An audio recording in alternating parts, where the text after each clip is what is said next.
Hey everyone, welcome back to Jaraci Cup 13. This is going to be, let me think about it, upper bracket quarterfinals 4, I think. Or 4, B, D, there we go. D is the fourth letter, right? As you can see, I'm very good at this whole alphabet thing. Anyway, this is between Cookies. Spawning down here is the Conef, and Eclypse as the Savon.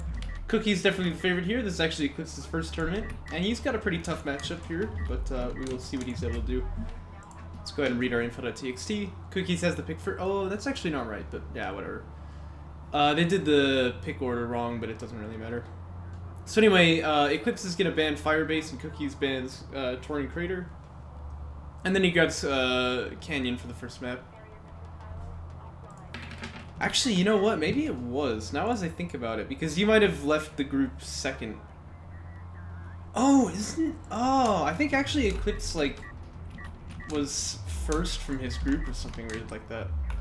I take it all back. This might actually be correct.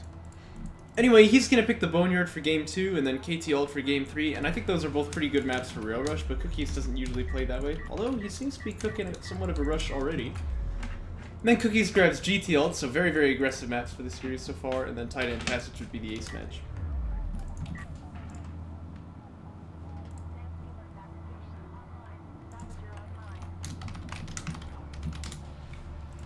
So,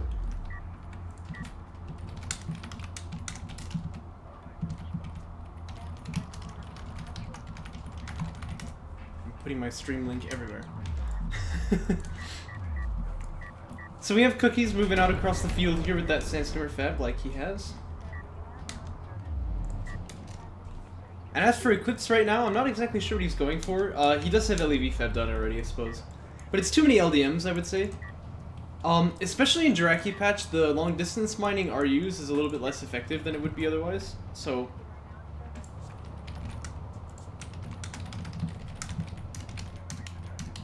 Yeah, I would not build this many LDMs until I had, like, my support cruiser out already. And indeed, this is one of the problems. You might get attacked here, and then this eco is not really giving you too much advantage. But he does have LEV Fab done already. Actually, teching rails too, which I'm not usually a big fan of doing, but if you think it's a rail rush, it might be fine. Has his base runner too, but I also like to keep the base runner at home with the carrier. That makes things a little bit easier to defend with. Because the ability that the base runner has is quite useful, dropping the targeting jammer down. That can sometimes win you a good fight here. So far he has the ALMs powered up, looks like he's building a railgun actually, definitely not a fan of this. Although, strangely, he's like winning with 2 ALMs, I don't really know what's going on here. But anyway, you really need LAVs, you don't need railguns, because that's just not going to do anything against the forces that are on the field. Not to mention, actually a blast drone is coming out soon, and that might hurt. But Cookies is getting beaten by ALMs, which is a little bit unfortunate. Oh no, oh, not like this. Okay.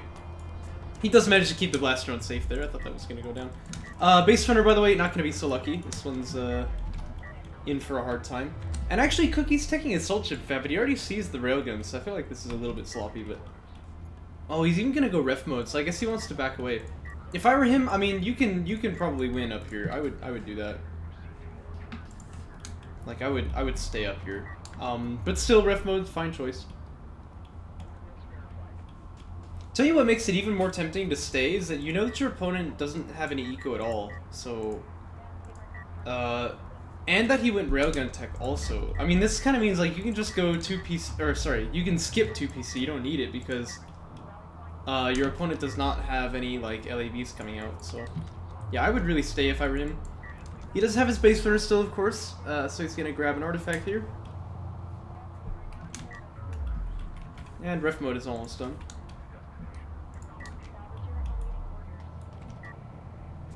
It's like Systems 1 teching for Eclipse, so he's just going defense mode here, but I generally don't like doing this unless you really feel like you need it right now as well. The thing techs pretty quickly, and it does have quite a significant cost, so it's not usually the best thing to get. Not to mention, it doesn't have any help here unless, you had to go home and think about what you've done. Yeah, well, I'll say that is fair. I mean, the push didn't really work because you got killed by ALMs, which was quite surprising. Anyway, Carrier Power 1 doesn't actually help the ALMs at all, so it's usually just better to not get this tech unless you like need it right now in order to like power up the weapons with range on the carrier as well as the ALMs. And again, no LAVs being built. In fact, pretty much nothing at all being built here means that Eclypse is definitely going to have a very, very hard time defending here. At this point, he could tech power 2, which would help with the ALMs, but definitely would seem a little bit strange. Using some depth packs now, but this is also not really going to work because there's no follow-up. So if you're going to use depth packs, you need to actually have like LAVs to finish the kills, because the depth packs will never kill a unit entirely. They'll just hurt it. If you can land like 3 right in the middle of the Sandskimmer blob, you'll kill them, but it's very, very uncommon to actually pull that off. So AV Fab is done. Carrier Systems 2 did get teched. But there is a blast drone here, and it looks like, yep, Cookies is interested in trying to hit the salvagers, which he will do. And this doesn't kill them, but again, he has the follow-up here with the Sandskimmers. That's going to wipe the base.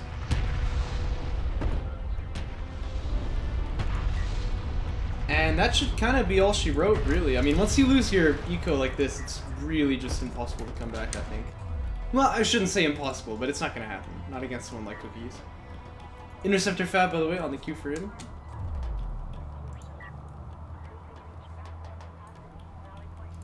I'm just gonna reveal my caster vision. No, I'm not gonna do that. I'm not gonna do that.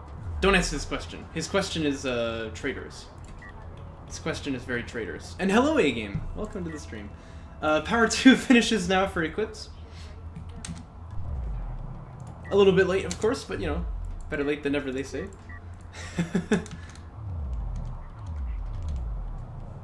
Yeah, there you go. There you go. Shame on you, A-Game. Shame on you. By the way, second artifact extracting here for Cookies. That always feels good. And he is indeed teching into Precision Bomber Fab, so I think maybe he plans to just kill the carrier with that. He will eventually, like, extract victory, but that might take a long time, so...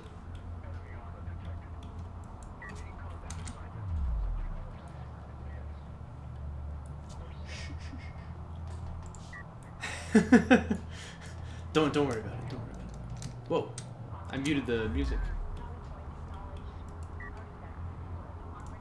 Well, right now Eclypse just kind of trying to rebuild his eco, like you do. Oh, I love this. Look, he's teching heavy vehicles armor. Yes, good. This is something I always tell people to do when they're fighting Sandskimmers. When he's fighting assault ships, it's going to be even more important. So I'm really happy to see that. I mean, it won't make enough of a difference, I'm sure. This guy's on Cookies. He already has armored unit defenses too. But, you know, it's definitely the right direction. Like, you really need to get those techs. Actually, I will say, like, with the Sawan carrier doing Sunder as well, you can definitely kind of fight this. But I agree. Pretty tough. And like I said, this is Eclipse's first tournament. Not to mention, the people in Group B, for some reason, just, like, didn't show up. Only, let me think, only Cao Shmao was actually able to play his games against Eclipse. Which is the reason he's an upper bracket, you know, because he just kind of, like, won by default. It was Marchwadden and Discara who were supposed to be fighting him, and they just sort of didn't show up, so... As a result, this is literally, like, the third game he's playing in tournament, so it's definitely not easy. Like, when I say that Cookies is the favorite, I really mean it. Son, is that you? Oh. I'm sorry to report, I don't have the milk. Would have loved to see the ammo capacity upgrade for Cookies, but unfortunately, oh yeah, it looks like he's gonna get it now. But this, for some reason, does not apply to the bombers until after they've, like, made a pass and then docked, so... But he's gonna launch them now. He'll have this eventually. And it looks like Cookies looks to end the game using these bombers now. He's got 3 of them, the 4th on the way. This is his third game, but still, that's not many. He fought Cao Shmao. I believe they went 1-1 in the group stage.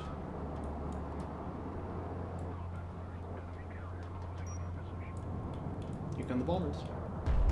Looks like they're gonna just kind of choose to hit random crap for now, but you know. Wow, look at that. Eclipse is teching missile battery fab. See, people, when you see air, this is what you do. I don't know why, but like, when people like see air units, they often just don't get missile battery fab for like the longest time. No, I'm pretty sure Eclipse and Cao Shmao managed to play, didn't they? Oh, you might be right. Maybe they didn't. Oh gosh, maybe this is his like first game in tournament. Oh man, I forgot about that. I guess it's been a little while. Is this a blast drum, by the way?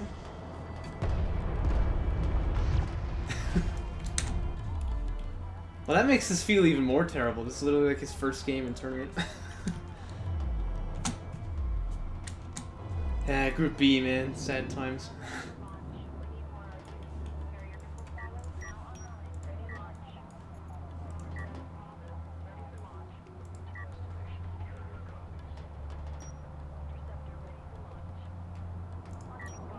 Oh, good.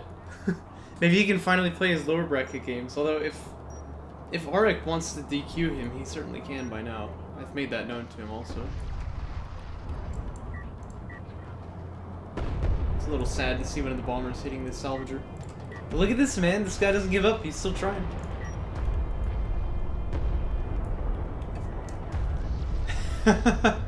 Yeah. That do be how it is, man. I think that he's out of resources, though. Yeah, so now he can't build anymore, even if he would like to. Strangely, it's still reporting he could use this, but I think it's like using the green player's resources to decide if he could use it or not. Oh, it's GG now, huh? What changed? No, yeah, this game's been over for a while, to be fair. But still, Cookies will collect his win here. Although, wow, these interceptors do actually 0 damage against the armored carrier. That's kind of surprising. Well, I mean, actually 1, but you get my point. I guess interceptors have 2 packets, don't they? 3, okay. So 20 times 3 is 60. But 100 minus 60 is 40. They must have a modifier against carriers. Ah, look at this! Theo got the shot on the carrier. Anyway, now I will reveal my omnipotent caster wisdom. So after this, they had a power outage, I think. Eclypse's power went down, and then they just decided that he would forfeit those games. So this is all. It's a 1-0 for Cookies. Pretty short series, but had to get it out of the way, and I hope you guys enjoyed it. Let's move on to the next one.